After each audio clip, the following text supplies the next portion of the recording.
Assalamualaikum warahmatullahi wabarakatuh. Perkenalkan, nama saya Asmarita, NIM 10662100010. Saya mahasiswi dari Prodi Hukum Tata Negara, Fakultas Syariah UIN Sultan Toha Saifuddin Jambi.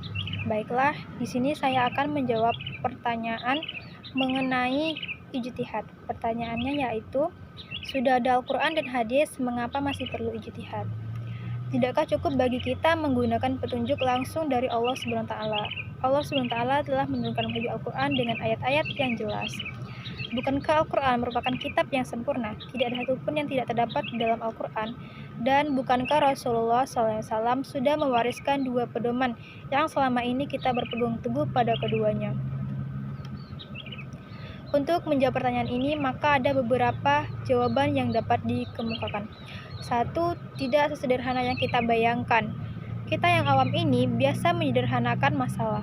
Kalau sudah ada satu ayat Al-Quran menyebutkan satu masalah, maka langsung kita tarik kesimpulan hukumnya begitu saja tanpa lihat kanan kiri lagi. Yang kedua, perintah untuk berijtihad. Jangan dikira tindakan berijtihad itu sekedar sebuah ulah orang-orang kurang kerjaan yang niatnya mau menambah-nambahi agama. Justru, berijtihad itu adalah sebuah ibadah yang diperintahkan oleh Al-Quran dan As-Sunnah. Kedua sumber hukum Islam itu tidak melarang berijtihad, justru sebaliknya, keduanya memerintahkan orang-orang yang memang mempunyai keahlian untuk berijtihad. Untuk selanjutnya,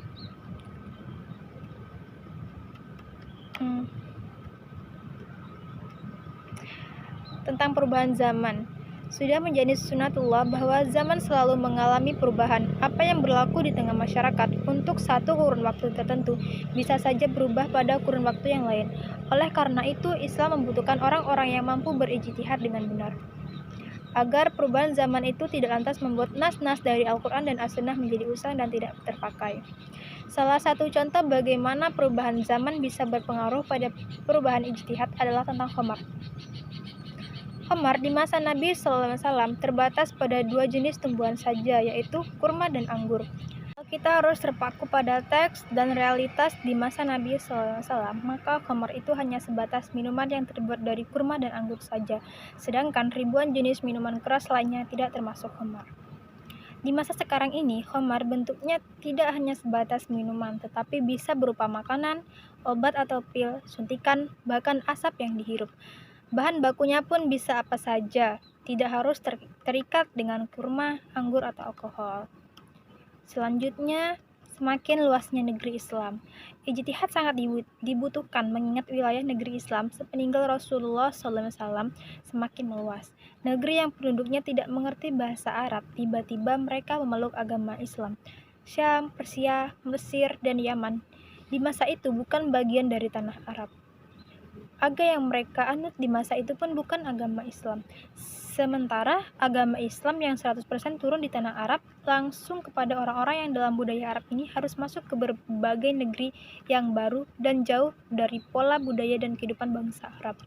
Selanjutnya, keterbatasan sumber syariah.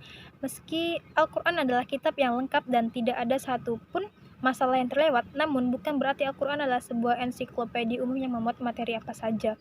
Kenyataannya, bila dibandingkan dengan ensiklopedi Britannica, jumlah ayat Al-Quran terlalu sedikit karena hanya berkisar 6.000-an ayat saja. Ensiklopedia Britannica 2010 memuat artikel dan gambar hingga sekitar 100.000 item dan tebalnya mencapai 32 jilid. Tetapi, sekali lagi, adalah keliru kalau kelengkapan materi Al-Quran itu kita bayangkan seperti kelengkapan sebuah ensiklopedi. Kelengkapan Al-Quran itu maksudnya adalah bahwa Al-Quran memasuki banyak ranah kehidupan di luar dari yang biasanya dikenal orang pada kitab-kitab suci terdahulu. Untuk selanjutnya yaitu luasnya bidang kehidupan. Di masa Rasulullah SAW dan para sahabat barangkali belum sama sekali terbayang bahwa agama Islam akan tersebar keluar batas-batas negeri Arab, bahkan menyeberangi benua dan lautan. Agama yang awalnya hanya dipeluk oleh beberapa gelintir orang di Mekah, dalam rentang kurang dari 100 tahun kemudian menjadi agama nomor 1 terbesar yang dipeluk berjuta umat.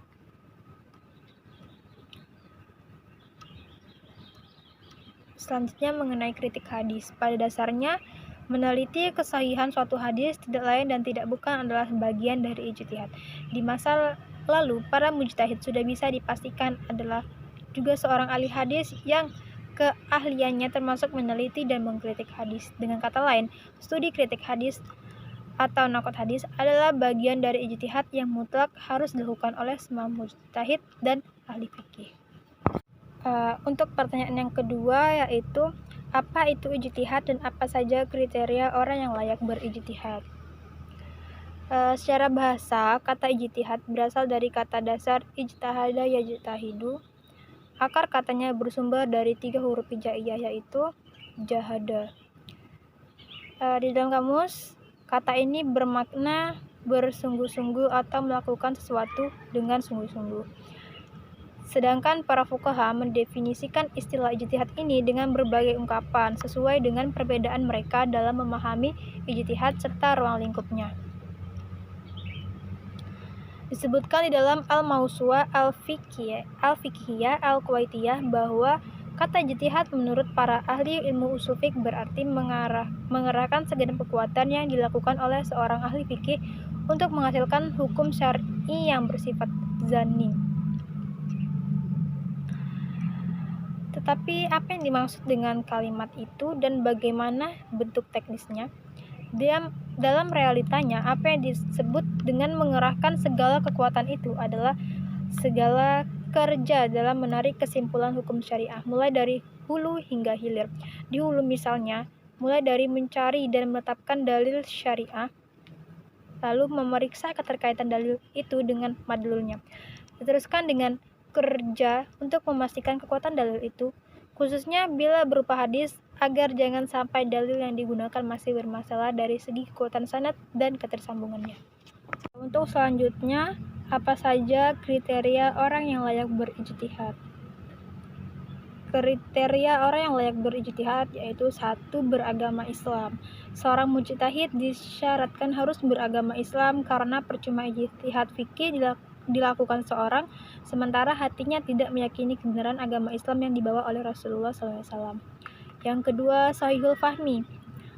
Shahihul Fahmi ini adalah cara pemahaman yang benar atas ilmu syariat Islam. Kalau tidak, maka dia bukan mujtahid tetapi malah akan jadi perusak agama lewat pemahaman yang keliru atau menyesatkan. Yang ketiga, punya ilmu tentang sumber-sumber hukum Islam. Sumber-sumber hukum Islam itu terbagi menjadi 2, yaitu yang sudah disepakati ulama atau mutafaq dan yang masih menjadi perbedaan pendapat di kalangan ulama atau mukhtalaf. Selanjutnya, punya pemahaman bahasa Arab yang mendalam. Mengapa harus punya kemampuan bahasa Arab yang mendalam? Karena semua sumber agama Islam, khususnya Al-Quran dan As-Sunnah, tertuang dalam bahasa Arab. Mustahil ada orang mengaku mujtahid tetapi dia tidak paham bahasa Arab. Yang selanjutnya, punya keahlian dalam ilmu ushul fiqh. Kalau kita ibaratkan, fikih hasil ijtihad atau fatwa itu adalah buah yang dipanen dari sebuah pohon, maka ilmu ushul fiqh itu tidak lain adalah pohonnya. Baiklah, itu tadi yang bisa saya jawab. Apabila ada kesalahan atau kekeliruan, saya mohon maaf. Saya akhiri. Wabillahi taufiq wal hidayah. Wassalamualaikum warahmatullahi wabarakatuh.